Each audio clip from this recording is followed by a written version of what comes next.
Friends, मैं यशवीन आपका स्वागत करती हूँ तक्षशिला ट्यूटोरियल के ऑनलाइन चैनल पर। तो जैसे कि हमने 1.4 में पढ़ा था प्री फर्टिलाइजेशन इवेंट, मतलब कि निषेचन की पूर्व घटनाएं। उसमें हमने दो घटनाएं देखी थी। सबसे पहली क्या थी, गैमेटोजेनेसिस, और दूसरी क्या थी, गैमीट ट्रांसफ़र। इन दोनों को हमने पढ़ लिया था और बीच में हमारी दूसरी क्रिया क्या थी, निषेचन। तो आज हम लेक्चर 1.5 में, जो कि हमारा आज इस टॉपिक लास्ट लेक्चर होगा 1.5, जिसमें हम किसके बारे में पढ़ेंगे, फर्टिलाइजेशन मतलब निषेचन के बारे में। हम सबसे पहले निषेचन के बारे में पढ़ेंगे, उसके बाद पोस्ट फर्टिलाइजेशन इवेंट मतलब निषेचन की पश्चात घटनाएं पढ़ेंगे और फिर हमारा चैप्टर कंप्लीट हो जाएगा। ठीक, तो दोस्तों सबसे पहले हम किसको पढ़ेंगे, फर्टिलाइजेशन मतलब निषेचन को। निषेचन होता क्या है, जैसे कि हमने आपको बताया था, सबसे पहले क्या होता है, दोनों गैमीट आपस में पास आते हैं।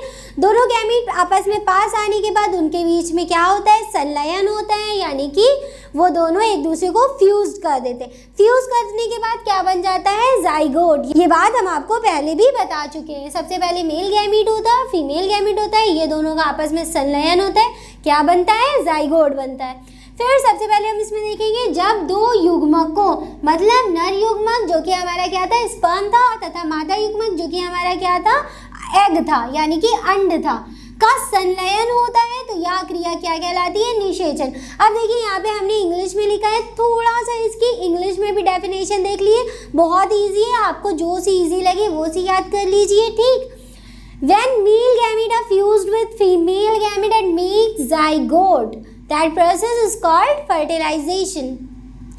इसमें भी जो ऊपर बात लिखी है वही बात है कि जब मेल गैमीट फ्यूज होता है किसके साथ, फीमेल गैमीट। फ्यूज मतलब होता है आपका संलयन। ठीक, फ्यूज्ड होता है विद फीमेल गैमीट और क्या बना देता है, जाइगोट बना देता है। यही प्रोसेस हमारी क्या कहलाती है, फर्टिलाइजेशन, या जिसे हम क्या कहते हैं हिंदी में, निषेचन कहते हैं। याद रखिएगा, ये बहुत इंपॉर्टेंट प्रोसेस है। निषेचन की डेफिनेशन मतलब ये वाली डेफिनेशन बहुत पूछी जाती है कि निषेचन को परिभाषित कीजिए, इसलिए हमने आपको हिंदी में भी बता दी है और इंग्लिश में भी बता दी है। और उसके नीचे आप अगर मेल गैमीट और फीमेल गैमीट प्लस करके इज इक्वल टू जाइगोट लिख देंगे तो सोने पे सुहागा, बहुत अच्छा मतलब प्रेजेंटेशन आएगा आपकी डेफिनेशन का। ठीक, ये हो गई बात इसकी। अब हम ये तो हमने डेफिनेशन पूरी पढ़ ली। अब हम इसके बाद देखेंगे ये कितने प्रकार के होते हैं। ये दो प्रकार के होते हैं, external fertilization and internal fertilization, मतलब बाह्य निषेचन और अंतःनिषेचन। उसको भी हम अच्छे से पढ़ेंगे। तो चलिए अब हम देख लेते हैं बाह्य निषेचन क्या होता है और अंतःनिषेचन क्या होता है। तो दोस्तों अब हम देखेंगे फर्टिलाइजेशन मतलब निषेचन कितने प्रकार का होता है। निषेचन होता है दो प्रकार का,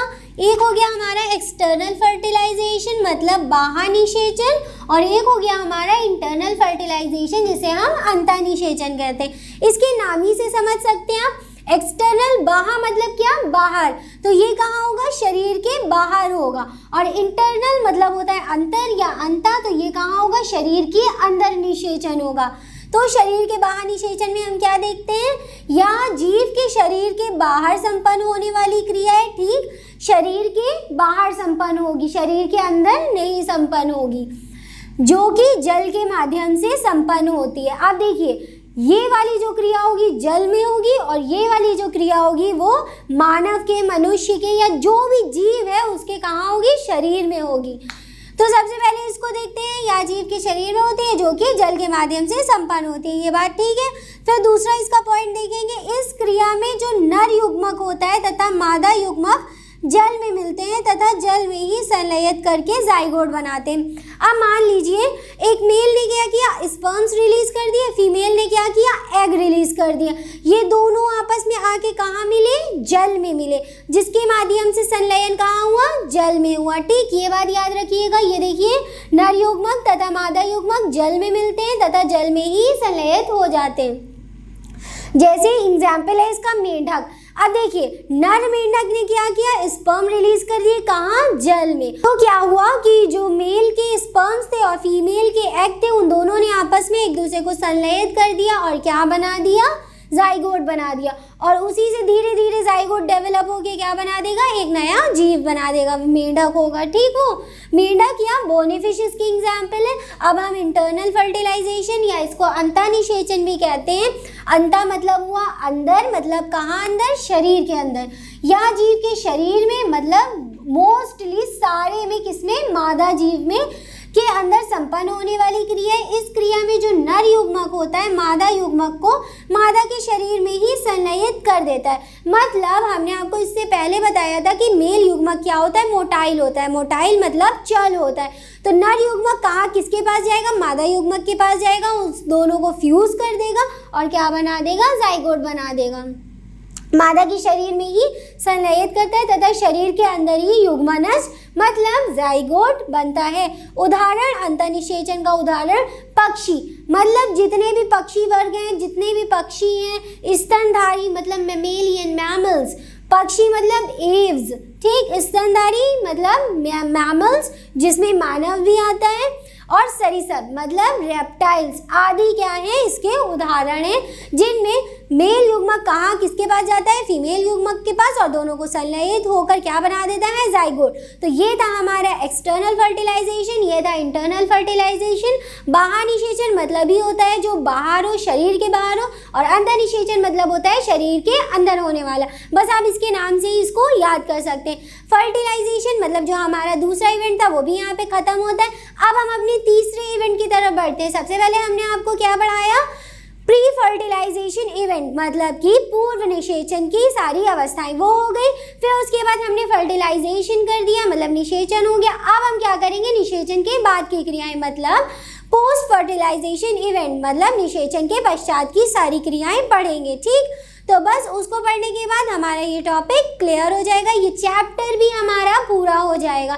तो चलिए अब जल्दी से किसको पढ़ लेते हैं, पोस्ट फर्टिलाइजेशन इवेंट को। तो अब हम देखेंगे पोस्ट फर्टिलाइजेशन इवेंट। दोस्तों अब हम आगे बढ़ते हैं और अपना लास्ट इवेंट देखते हैं, या लास्ट घटनाएं देखते हैं, जो कि है निषेचन के पश्चात घटनाएं, मतलब निषेचन की बाद की घटनाएं, जिसको पोस्ट फर्टिलाइजेशन इवेंट भी कहते हैं।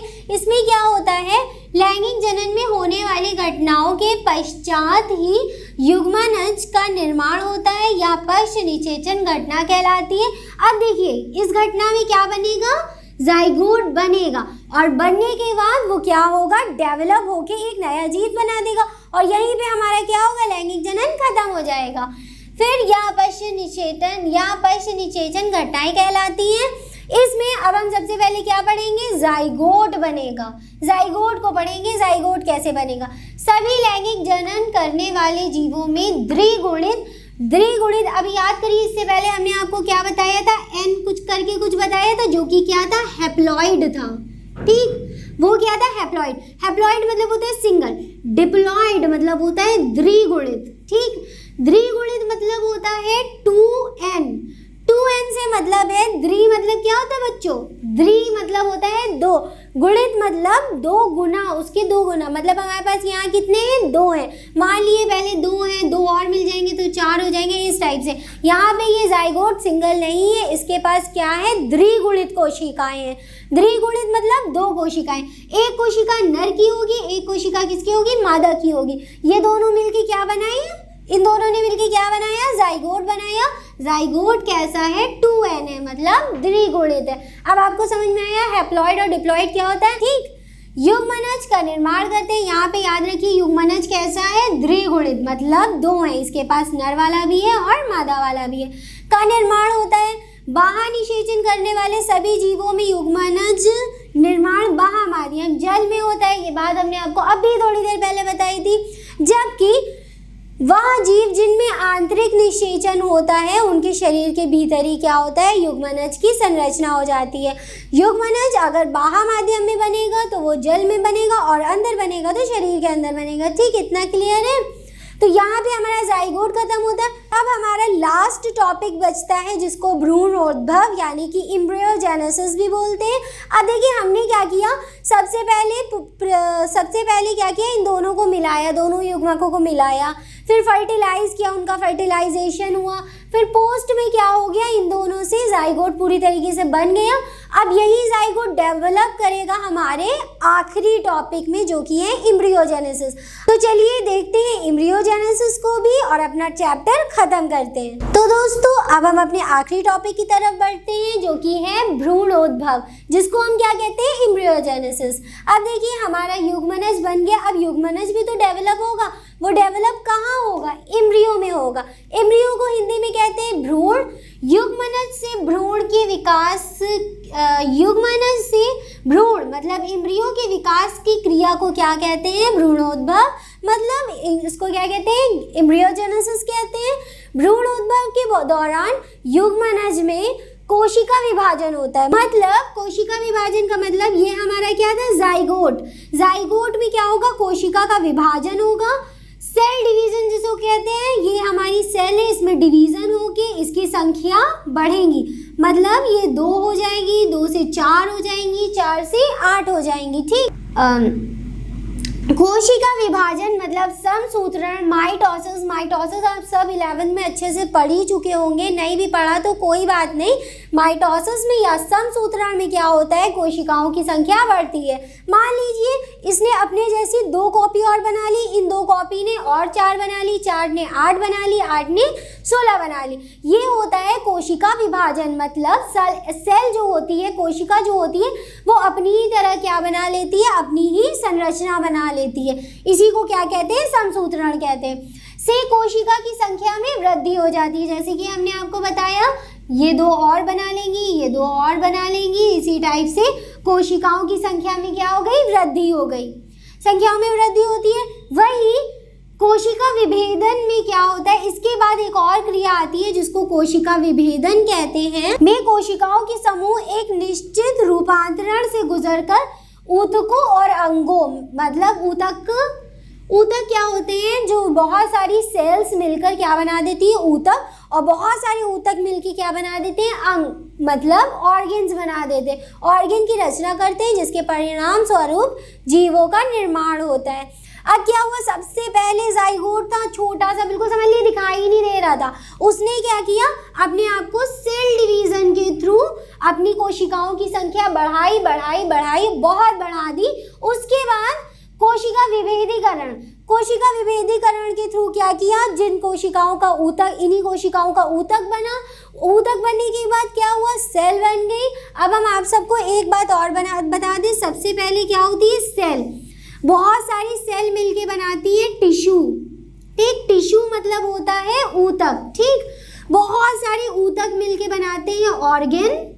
ऑर्गेन मतलब हमारे अंग, इनको अंग बोलते हैं। ठीक, और बहुत सारे अंग मिलके बनाते हैं ऑर्गेन सिस्टम। बहुत सारे अंग मिलके क्या बना देते हैं, ऑर्गेन सिस्टम। और बहुत सारे ऑर्गेन सिस्टम मतलब हमारे नॉर्मली ऑर्गेन सिस्टम मिलके क्या बनते हैं, एक ऑर्गेनिज्म। तो हमारे ऑर्गेन सिस्टम मिलके क्या बने, ऑर्गेनिज्म। ऑर्गेनिज्म मतलब ही क्या होता है, एक जीव।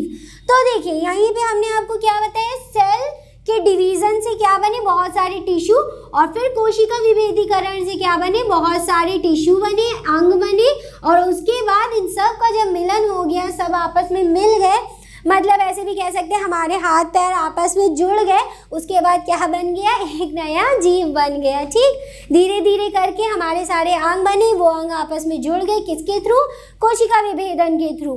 ठीक, और क्या बन गया हमारा, ऑर्गेनिज्म। ठीक, जीव बनने के बाद यहीं पे हमारा टॉपिक ये वाला खत्म होता है। एम्ब्रियोजेनेसिस में, एम्ब्रियो में एक भ्रूण में क्या बन गया, जीव।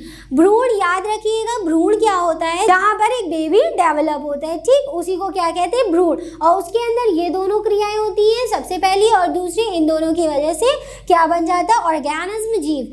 ये जो हमने एक चेन आपको बताई, ये आपकी हमेशा काम आएगी। आपको पता होना चाहिए कि सेल मतलब कोशिकाओं से मिलके ही क्या बनते हैं, ऊतक। ऊतकों से मिलके ऑर्गन मतलब अंग बनते हैं, अंग से मिलके अंग तंत्र इसको बोलते हैं, अंग तंत्र मतलब ऑर्गन सिस्टम, और उसके बाद ऑर्गेनिज्म मतलब एक पूरा जीव बन जाता है। तो दोस्तों ये वाला टॉपिक यहीं पे ख़त्म होता है, लेकिन हम थोड़ी बहुत और जानकारी लेंगे इसके बारे में, इस चैप्टर से रिलेटेड के बारे में। तो जिसमें सबसे पहला हमारा आता है ओविपेरस और वीविपेरस। ठीक, जीवों को अंड प्रजनक मतलब ओविपेरस। ओविपेरस मतलब वो जीव जो अंडे देते हो, जैसे कि मेंढक वो अंडे देता है, मुर्गी ले सकते हैं आप, मतलब मुर्गी हैन ले सकते हैं, वो भी अंडे देती है। ठीक, और दूसरा होता है वीविपेरस, जिनको सजीव प्रजनक बोलते हैं, मतलब वीविपेरस जो डायरेक्ट अपने यंग वन को बर्थ देते, जो डायरेक्ट एक जीव को जन्म देते हैं, वो अंडे नहीं देते। तो जो लोग अंडे देते हैं उनको ओविपेरस कहते हैं, और जो लोग डायरेक्ट अपने यंग वन मतलब अपने ही जैसे जीव को उत्पन्न करते हैं उनको क्या कहते हैं, वीविपेरस कहते हैं। ठीक, देखिए अंड प्रजनक कौन हुए, जैसे सरीसृप, स्नेक, सरीसृप क्या होते हैं, जैसे स्नेक, सरीसृप मतलब रेप्टाइल्स जो ज़मीन पे रेंगने वाले जानवर होते हैं उनको सरीसृप कहते हैं, वो अंडे देते हैं।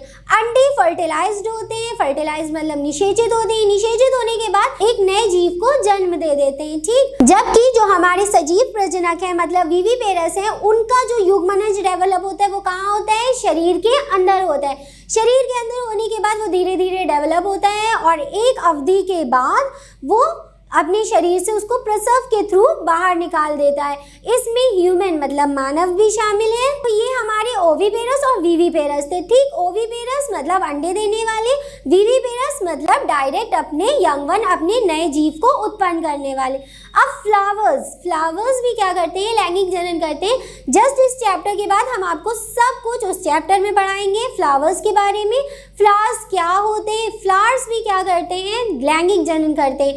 फ्लावर्स का जो युग्मनज होता है वो बनता है ओव्यूल, ओव्यूल मतलब ओवरी, उनके अंडाशय में बनता है पुष्पिपादप मतलब फ्लावरिंग प्लांट्स। फ्लावरिंग प्लांट्स क्या होते हैं, वो जो फ्लावर कंटेन करते हैं। इस चैप्टर के बाद हम सारा आपको फ्लावरिंग प्लांट्स, इसके बाद ही मतलब है sexual reproduction in flowering plants, उसमें हम आपको फ्लावर्स के बारे में सब कुछ पढ़ाएंगे। लेकिन उसके बारे में एक छोटी सी बात सुन लीजिए, उसमें मतलब जो हमारा फ्लावरिंग प्लांट है मतलब एक फ्लावर है, फूल है, पुष्प है, उसमें जो युग्मनज डेवलप होता है वो बीजांड के अंदर होता है। बीजांड मतलब होता है ओव्यूल्स।